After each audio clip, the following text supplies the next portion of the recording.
I was standing in a back street. The street was deserted except for 3 people. The first was a straight-cut businessman in a suit and tie, waiting for the bus. Farther down the street, I saw a homeless man, slouched up against the side of a building. He was shoeless and had on a threadbare jacket with the hood pulled low over his face. I looked to the other side of the street and saw a child sitting on a porch playing with her dolls. "Where am I?" I asked. Then I heard a voice behind me. "You are in the world." "What?" I said, and turned around. Standing there was a tall, dark man with jet black hair and piercing blue eyes. "Who are you?" I asked. "I am here to show you something," he said. "What do you want to show me?" "Look around and tell me what you see in here." "Well, I see an empty town, except for a few people, and I don't hear anything." "Here," he said, and handed me what looked like 2 hearing aids. I said, "I don't need hearing aids. I hear just fine." "You will understand," he replied. "Just put them on." So I slowly fitted them to my ears. Then he handed me a pair of glasses. "Put these over your eyes," he said. I began to argue, but then caught myself. Instead, I just slipped the glasses onto my face. "Now what?" I asked. "Look again at the people around you," he replied. So I turned and looked once again at the businessman. He was still just sitting on the bench, waiting for the bus, but something had changed. I began to see things, and I knew immediately that it was the glasses. For the man's soul was opened up, and I could see straight through to his heart. I saw that it was ripped apart, and that his spirit was broken. Then I began to hear his thoughts. "I am such a failure," he thought. "I've lost my job. I'm caught in debt. I've let my family down. I don't know what to do." All these voices resonated in my head as if he was standing right beside me, whispering them in my ear. I turned away. "What's wrong?" the stranger asked.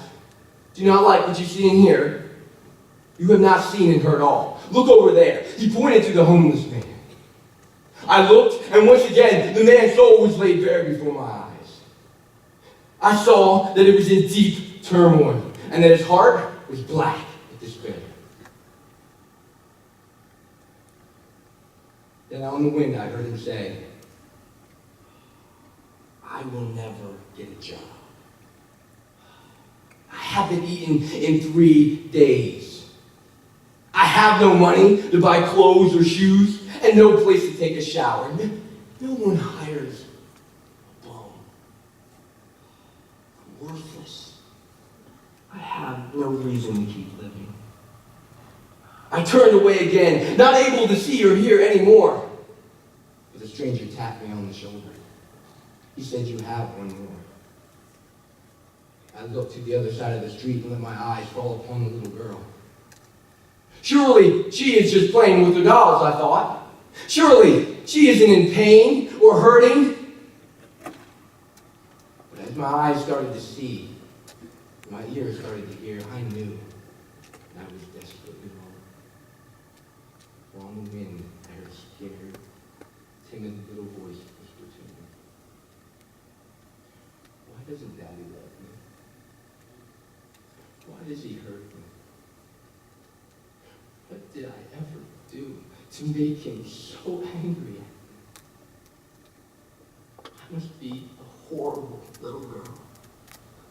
Nobody loves me. I don't deserve anybody to love me.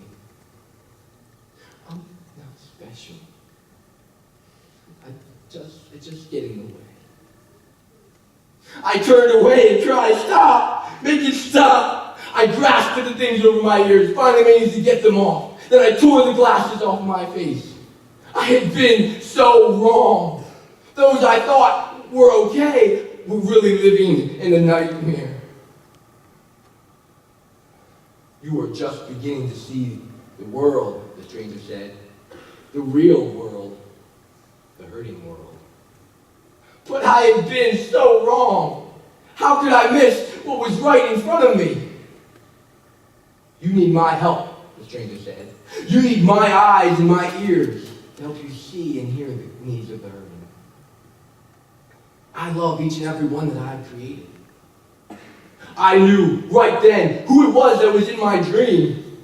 Lord, I cried, what can I do? How can I help these people? He placed his hand on my shoulder and said, love them. In love, heal the brokenhearted. In love, feed the hungry and clothe the naked. In love, care for them who have no one else to love them. For in love, you will draw them to me. You are me in this world. As my disciple, you need to always be listening with my ears and seeing with my eyes. Yes, Lord, I cried. Give me your eyes and your ears so that I can see the needs of the hurting and hear the cries of the brokenhearted.